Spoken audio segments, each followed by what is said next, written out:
Welcome to Filled with His Love, Strengthening Attachment Relationships. Today we're going to continue with this theme that we have begun in the 7th chapter of Moroni, where he talks about, and charity suffereth long and is kind.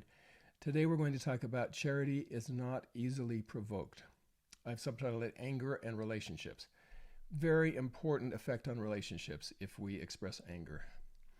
So let's first think of the synonyms that come to mind. Think of this little word cloud, and you think about anger is the first thing that comes to mind with provoke. We provoke each other to anger.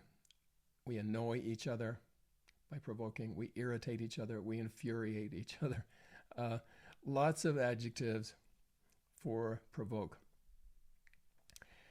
And one important thing to remember is there are some people, and I've heard them even to my face say, oh, it's very good to vent your anger. It's very good to get explosive and to lash out. It helps release the anger. The research actually shows the opposite. The research shows that the more we lash out, the angrier we get. That's an important thing to remember. Losing one's temper, basically you're practicing anger and expression of anger, and you get very good at it and get better at it, and it doesn't really vent the anger, it actually makes you angrier in the process. Now, one scene in the temple that is a very well-known scene, but somewhat of a troubling scene in some ways, because this is where Jesus cleanses the temple. So he says, here's a meme that I've seen. If anyone ever asks you, what would Jesus do? Remind him that flipping over tables and chasing people with a whip is within the realm of possibilities. Now, this might be kind of cute and funny, but, and they put it with these very dramatic renditions by artists of that scene where Jesus is cleansing the temple.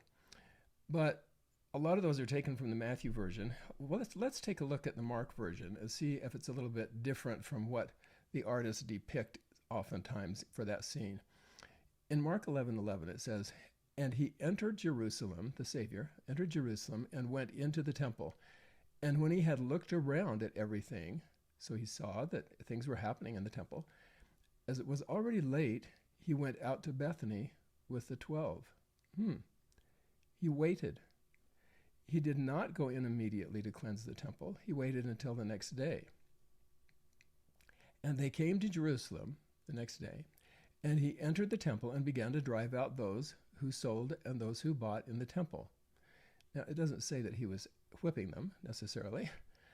And he overturned the tables of the money changers and the seats of those who sold pigeons. It doesn't say that he was throwing the tables at the people and injuring them like sometimes we see depicted. And he would not allow anyone to carry anything through the temple. Now here's the important part. And he was teaching them and saying to them, is it not written, my house shall be called a house of prayer for all the nations, but you have made it a den of robbers. Now I would just like to suppose with you, someone teaching. I don't think the Savior was teaching them in a fit of rage or while losing his temper, no.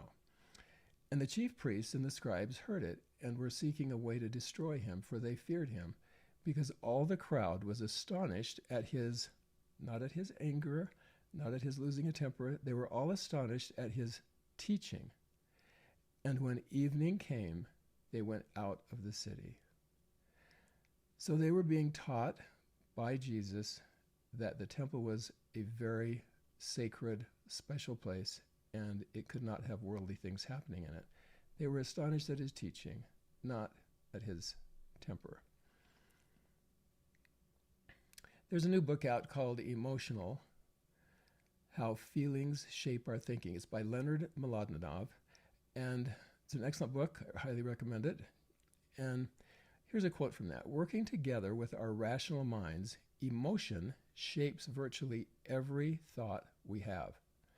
That means every time we have a thought or every time we have an emotion, there is the other thing attending to that. Every thought has an emotion attached, and every emotion has a thought attached to it. Yes, it's true that neuroscience has shown that different parts of the brain emphasize emotion and different parts emphasize rational thinking, like the prefrontal cortex.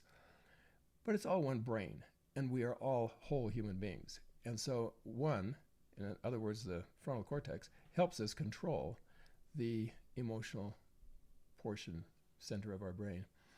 Here's a quote from Shakespeare. It's worth thinking about for a minute. Give sorrow words. The grief that does not speak whispers the o'er-fraught heart and bids it break. It's a little bit tough to get Shakespeare, but this is worth getting.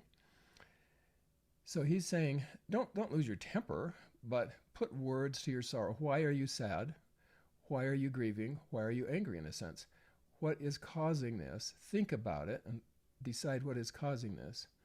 Because if you don't think about it and bring words to it, then it can break your heart. Your heart can be broken.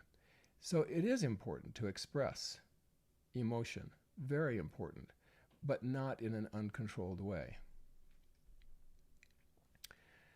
Now, I had an experience when I was working at the university. A person who I just had infinite respect for, a marvelous educational leader, called me into his office one day and he said, I want you to listen to a memo that I've just written to the administration because of an action they've just taken. Now, he saw this action as potentially very damaging for our unit in the university. And so he asked me to listen with him to it and decide how to proceed. He read the memo to me, and I said, actually, that's a very powerful message. But you don't plan to send it, do you? So he kind of smiled and he said, you don't think I should send it? I said, no, I don't.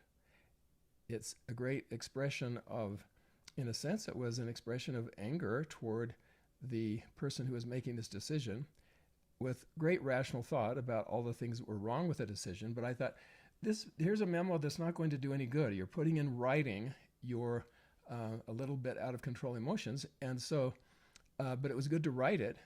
And so right while I was in his office, he looked up at me and he said, you're right. And he tore the memo in half and threw it in the garbage. Back to Shakespeare, you have to put words to it, but you don't have to express them to the person that is causing your problem. Epictetus, a Stoic philosopher, said this, if it concerns anything not in our control, be prepared to say that it is nothing to you. Let me say that one more time. If it concerns anything not in our control, be prepared to say that it is nothing to you. So it is in our control to control our emotions. We know that we can regulate emotions like we regulate all of our behavior. Otherwise, the whole principle of agency would not hold, would it? God gave us agency so we could control ourselves, including our emotions, including our anger. Because if it's something that we can't control, then it's nothing to us. It's the things that we can control that are powerful in our lives. Of course, the scriptures teach this over and over again. So many verses about anger. And here are some of my favorite ones. Behold, this is not my doctrine, to stir up the hearts of men with anger, one against another, but this is my doctrine, that such things should be done away. Another one in Colossians, put off all of these, anger, wrath, malice, all of which are very similar, blasphemy, filthy communication out of your mouth. Another one says we should just speak nay, nay, and yea, yea, not have profanity flowing from us. And you think about it, and in any media piece that you might watch, the usual expression of profanity comes along with anger. People get mad at each other and use foul language. This has become so acceptable. I won't even go into the research about the increase in profanity in our society and in the media. But if you've turned on the television lately, you will understand very clearly that the increase in profanity is dramatic. The numbers that go with this are quite frightening, actually. It's becoming totally acceptable to use the most vulgar, profane language in our everyday communication. And the media, of course, just reflects what society is doing, and they, in a sense, then increase it by showing it so often. Now, one thing that we know for certain is that harsh words expressed in anger damage relationships. When we are harsh with each other, when I was counseling newlyweds, I would say, how's your communication going? Are you harsh with each other? Of course you have disagreements, but can you do it amicably? Can you do it in a friendly way? Because if you are lashing out at each other and getting angry with each other, your relationship will definitely not progress to where you want it to be. If you look at family estrangement, there are lots of causes for family estrangement. We'll get into this more deeply in another episode. But toxic behavior is a huge factor. In other words, there are these events. Sometimes the events themselves do not cause family estrangement, but they are the triggers that lead people to separate themselves from each other. When people are getting angry with each other because of something they did or something they said, they don't want to be around them anymore. They want to be far from them, and so they become estranged. Now, the important part. So what do we do about all this? How do we control our anger? Here are some ideas that research has shown are powerful. We wait. We wait like the Savior did when he saw the temple was in trouble that night, and he still went to Bethany and waited. My mother used to say that one of the things her father taught her was anytime she was angry with a child, count to 10 before you do anything or say anything. In other words, he wasn't just counseling her not to strike the child. He was also counseling her not to lash out with words that she might later regret. So wait. Just let the anger, let the emotion settle. Another way is to write. I try to put in each of these into one word. So you can wait. You can write the words down like the administrator did that I worked with at the university. He wrote them down and then tore them up and threw them away. It got the anger, it got his expression, his frustration out, but in a healthy way, not in a way that would actually hurt the person that he didn't want to hurt, actually. He just wanted a different decision. Laugh. Humor has been shown. Sometimes we can get angry and then we can look at ourselves. We just take a second look at ourselves, and we say, wait a minute, that's ridiculous. I should not be angry at that. We can laugh at ourselves, laugh with each other, even when we're getting angry both together sometimes. We can think, let our thoughts bring that prefrontal cortex into action, that decision-making part of our brain, the thought part, the one that says, okay, I don't feel good, I'm frustrated, I'm out of sorts, but let me think my way through this a little bit and think about what I need to do and what's making me angry so that I can fix that. Socialize. Other research has shown that when we surround ourselves with people who are not angry and not losing their temper all the time, we are much less likely to have that kind of behavior ourselves. And then lastly, meditate. Now, in our church, we meditate during the sacraments, certainly. And if there are things during the week that have upset us, we can sort those things out. We can focus on the Savior, let his healing power come to us, and work through those frustrations and troubles that we've had. Perhaps most important of all is pray and then listen. When President Nelson says, hear him, I read the talk again just this morning, and he says, I plead with you, do whatever you need to do to receive more personal revelation. Whatever you need to do. Well, certainly one of those things, to receive more personal revelation, we would definitely need to control anger and get anger out of us.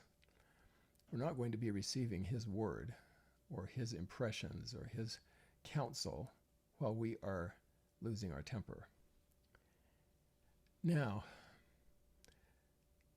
this is more I have this image of Christ not throwing tables around and whipping people.